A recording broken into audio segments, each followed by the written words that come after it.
Esperti tal-Fond Monetarju Internazzjonali konkludew li s-settur finanzjarju ta' Malta huwa f'saħħtu. Dan joħroġ mill-Financial System Stability Assessment li sar mill-esperti tal-IMF fuq tarba tal-Gvern Malti f'Settembru tal-2017. Fl-evalwazzjoni tagħhom qalu li minkejja li hemm xi sfidi, is-sistema bankarja f'Malta hija b'saħħitha. Qalu li l-banek għandhom kapital u likwidità għolja u jistgħu jilqgħu għal xokkijiet kbar li jista' jkollu l-ekonomija minn barra. Madankollu qalu li f'dawn iċ-ċirkustanzi banek żgħar jistgħu ikunu esposti għal xi riski. Fir-rapport tagħhom l-esperti tal-IMF faħru l-miżuri li ttieħdu fl-aħħar xhur biex ikunu miġġielda r-riski.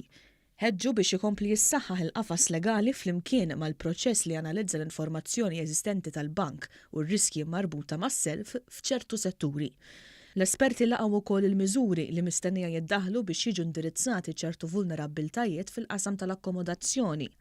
Saħħu wkoll fuq riżorsi xierqa biex titħares l-indipendenza tal-Awtorità Maltija għas-Servizzi Finanzjarji u qalu li nuqqasijiet min-naħa tal-banek jeħtieġu azzjoni urġenti. Qalu li l-MFSA għandha żżid l-ispezzjonijiet fuq il-post, toħroġ aktar multi u tassigura li l-azzjonijiet ta' supervizjoni ma jdumux minħabba appelli fil-qrati. B'reazzjoni l-Gvernatur tal-Bank Ċentrali ta' Malta, il-Professur Mario Vella, innota l-evalwazzjoni pożittiva dwar l-istabbiltà finanzjarja f'Malta u annota wkoll ir-rakkomandazzjonijiet pożittivi li saru fir-rapport u qal li dawn jirriflettu x-xogħol li diġà qiegħed isir. Qal li l-bank jinsab lest li jikkontribwixxi lill-implementazzjoni effettiva ta' dawn ir-rakkomandazzjonijiet.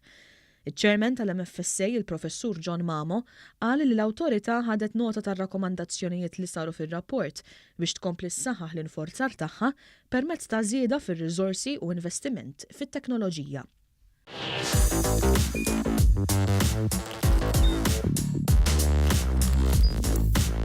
Idħol fuq one.com.mt u hemmhekk tista' tara l-programmi kollha li jxandru fuq One permezz ta' One Play.